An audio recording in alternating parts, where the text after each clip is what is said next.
It is so frustrating to come home from the grocery store and find that you have purchased unripe fruit. When I was very young, my parents taught me how to select ripe fruit, from my father's strawberry garden in California to then their citrus yard in Arizona.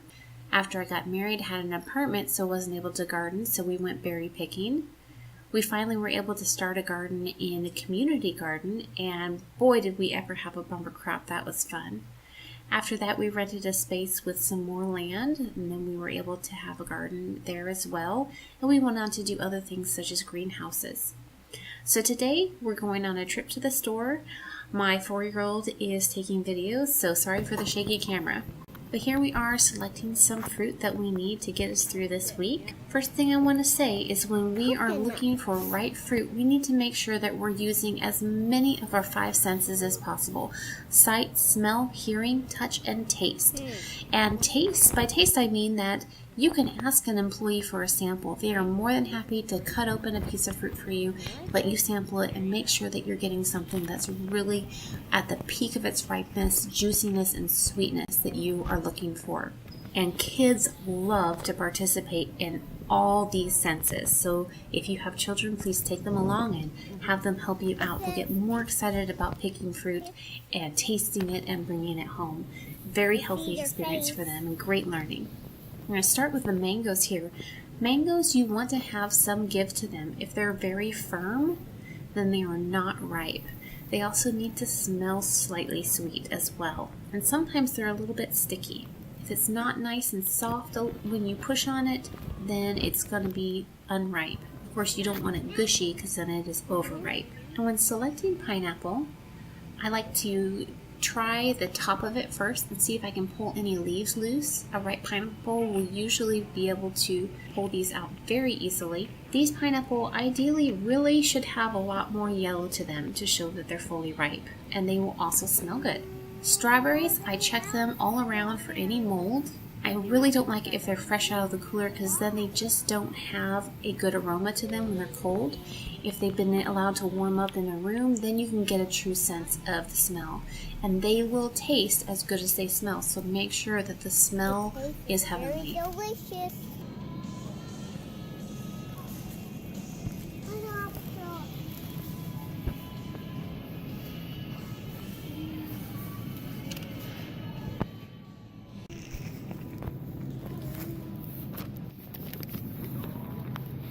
Bell peppers are not my favorite, but I'm always going to select the red, maybe sometimes orange. Green is unripe, and to me, very disgusting. I am a citrus snob. I try to find the deepest orange that I can to my oranges if I'm going to be getting those. They should have a slight give to them and not be rock hard.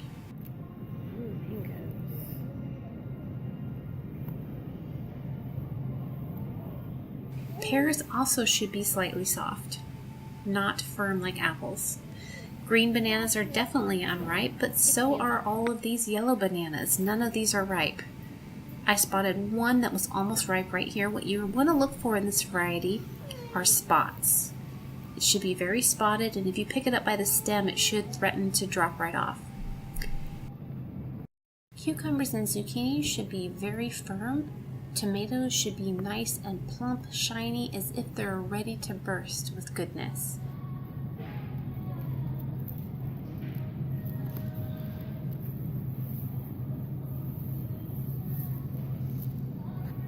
Here's the watermelon test. We're checking to see if it sounds hollow. Also use your nose with a watermelon. A ripe one will smell sweet. It should also be firm. And if you have a lot of watermelon of the same sizes, pick up the heaviest. That will have the most water content. We couldn't find everything at the first store we went to, so I picked up a few items at the second store. We've got some young coconut. Even though the celery here was more expensive, the celery at the previous store looked a bit anemic, and this one had a nice, good, healthy green color to it. I had no idea that young coconut tastes like custard. You can see the light going in there. I've scraped it as close as I can get. Most of it out. It's gone. You like it too, don't you?